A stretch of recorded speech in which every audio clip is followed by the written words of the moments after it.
Okay, you can proceed to question number 4. Let's proceed with question number 4. It reads, state 5 disadvantages of audit program. State 5 disadvantages of audit program. Here are the disadvantages of audit program. The first disadvantage is mechanized work. The audit work becomes mechanized, just like clerical work, where monotony creeps in. The staff is not able to do work efficiently and carefully, and changes in the system of internal control. And even if changes are not needed, this is simply because the audit programmer, it has already been programmed and the system is being programmed too. So your duty is just to follow the instructions of the audit program system. You are not allowed to do any changes in the system rather than just following the instructions given by the audit programmer. Okay. The next disadvantage is lack of personal liberty to audit staff. The audit program lessens the interest and zeal of the audit staff. The audit staff has to stick to the audit program as given by the boss, that is the auditor. The staff do not think it necessary to do any independent thinking. Okay, that's the initiative and drive in exploring new ways of performing work are not allowed here. This because the audit staff, their duties is only to follow the instructions that the audit program system has been programmed. So any ways of performing duties, maybe he has come with new inventions, is not allowed to do so, and they are not given that opportunity to practice where? Here in this audit program. Another disadvantage is decrease in moral duty. Okay, auditing creates a moral impact on the employees of the concern under audit.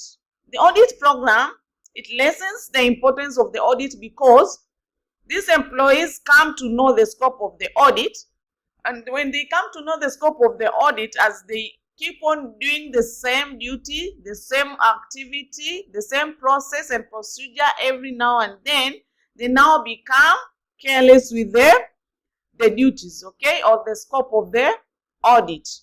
Another disadvantage is no detection of frauds and errors, okay, because this audit program affects the object of audit. This simply because the errors and faults are detected only by a careful and a deep examining of the accounts, okay, and supportive, that is accounts books and supportive documents. When an employee of an auditor does not work as per the audit program, he has limited time at his disposal and he fails to detect cleverly committed errors and fraud by the employees of the concern. Okay, also lack of elasticity. Another disadvantage is the lack of elasticity. As you know, this one is the era of change. Okay, and since the program has been, the audit program is being programmed, you are not allowed to change anything under any circumstances. Okay, such programs are not covered by these audit programs because since the programs cannot be changed easily, you cannot just change that program easily. So changes made in the audit programs to cope with the changed circumstances require a lot of time to create part of the auditor. Okay, this changes a lot of difficulties and involves a lot of time wastage too. Okay, another thing is expensive method. This audit programming is very expensive and also time consuming.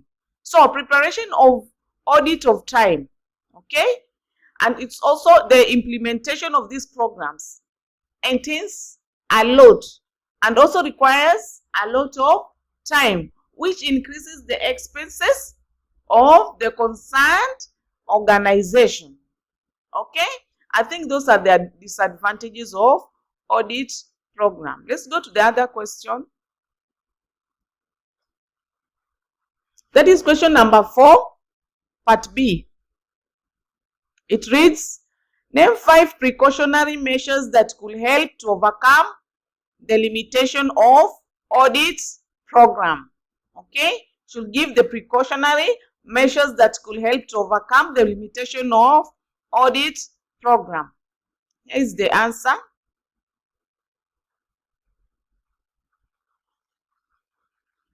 Here are the measures you will give that could help overcome the limitation of audit program. The first measure is the audit program should be altered as per the internal control system to be reviewed from time to time or from firm to firm.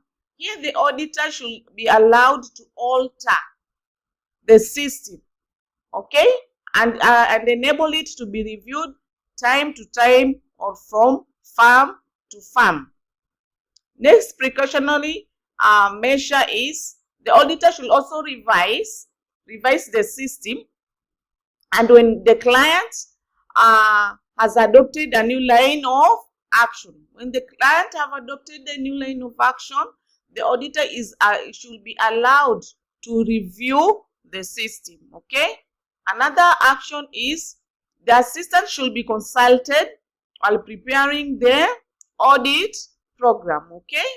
They also they should also avoid some of the rigid and stereotyped program which are being installed. Okay.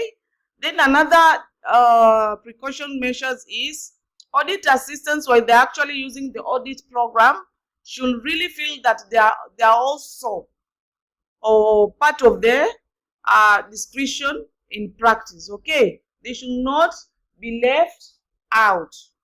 Okay, let's go to the other question. That is part C of question number 4. In the context of audit, explain 5 differences between an error and a fraud.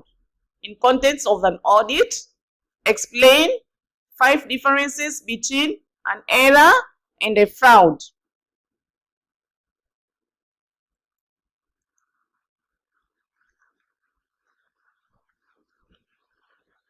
Okay, so these are the answers in explaining the 5 differences between the errors and the fraud. A fraud is a purposeful act to deliberately mislead someone. Okay, this is purposefully omitted material information. Is just a fraudulently act. Okay, if you do something purposely, that is a fraud. While errors are the mistakes someone unintentionally makes. Okay, these aren't done maliciously and are often as the result of an oversight. Okay, the second difference is a fraud is being planned. Okay, someone just planned to have a fraud, while the errors are unplanned activity. Another difference is fraud is considered as an offense. Since someone has deliberately done it or deliberately planned it, that one is being considered as an offense, while the errors are not considered an offense since it is unintentionally. Okay. Then another difference is fraud activities in any organization will result into a loss, while the errors cannot result in a loss since it is not intentional, or it can only can cause a due profit, loss, or even no impact in the company. Another difference is fraud is very difficult to detect. Okay, fraud is very difficult to detect, while the errors are very easy to detect, because before someone performs a fraud, you make sure that is not being caught. If any investigation is done, because it's something that they have planned it, so it should also plan on how to hide themselves for good, so that there can be no proof of them being caught. So when a fraud is being performed, it cannot be easily detected. But an error, since it is not intention, it is unintentionally, it is easy to detect and correct. Okay, let's go next question.